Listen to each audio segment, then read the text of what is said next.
Hi guys, welcome to my channel. এতিয়া মই বিশেষ কাৰণ আহিলোঁ পৰিৱেশ সম্পৰ্কে কথা ক'বলৈ আহিলোঁ।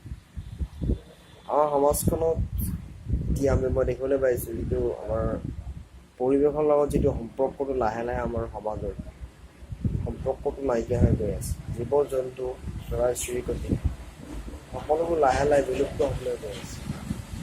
পৃথিৱীত যদি আমি সুধোঁ আকৌ জীয়াই আছোঁ বুলি ক'লে আমি অকল মানুহ বোলা বস্তুটো জীয়াই আছোঁ বুলি ক'ব পাৰোঁ।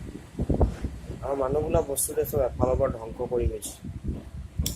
গতিকে এটা কথা জানি ল'ব, পৃথিৱীত কিন্তু অকল মানুহ থাকিলে পৃথিৱীখন ভাৰসাম্য হৈ নাথাকে আৰু চব বস্তু একেলগ হৈ থাকিব লাগিব। কুকুৰ থাকিব লাগিব, মেকুৰী থাকিব লাগিব, সাপ থাকিব লাগিব, গছ থাকিব লাগিব, বাঘ থাকিব লাগিব, ভালুক থাকিব লাগিব, চব থাকিব লাগিব। তেতিয়া পৃথিৱীখন ভাৰসাম্য হৈ থাকিব। এতিয়া ভাৰসাম্যহীন হৈ গৈছে। এতিয়া পৃথিৱীত অকল মানুহ জীয়াই থাকিব লাগে। মানুহে অকল নিজৰ কথা চিনি পায়। বাঘ শিয়ালটো আজিকালি নাইকিয়া হ'ল, আপুনি দেখিছে। শিয়ালৰ মাংসও মানুহে খাবলৈ ধৰিলে।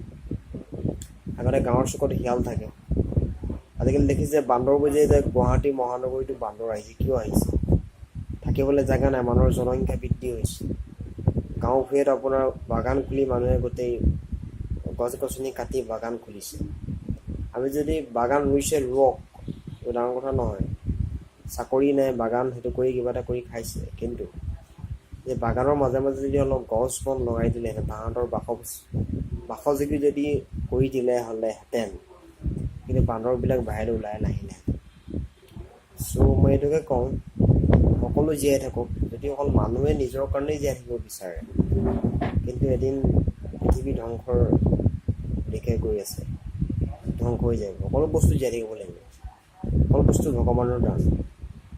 সকলোৱে জীয়াই থকাৰ অধিকাৰ আছে। মানুহে ক'ব নোৱাৰে যে মোৰ অকল জীয়াই থকাৰ অধিকাৰ আছে।